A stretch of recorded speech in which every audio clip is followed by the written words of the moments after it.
single arm cable curl. All right, simple but very efficient and effective for the biceps. So let me show you how to get set up and how to perform this. So first things first, all you're going to need is one cable tower. Get your cable tower setting to the very bottom and then attach a single handle. Alrighty, go ahead and get your weight set, and then let's go ahead and show you how to perform it. So this is actually going to work both heads of your bicep. Your bicep has two bicep heads.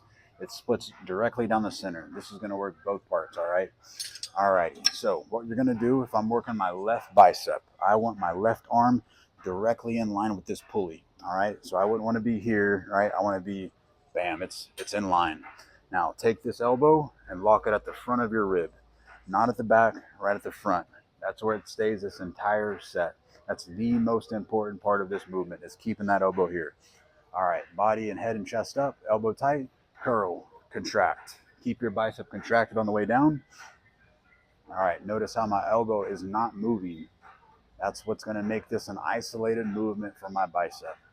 Now, if this is wrong, so don't do this. If my elbow lifted, that's incorrect. Keep it here, just like that. All righty.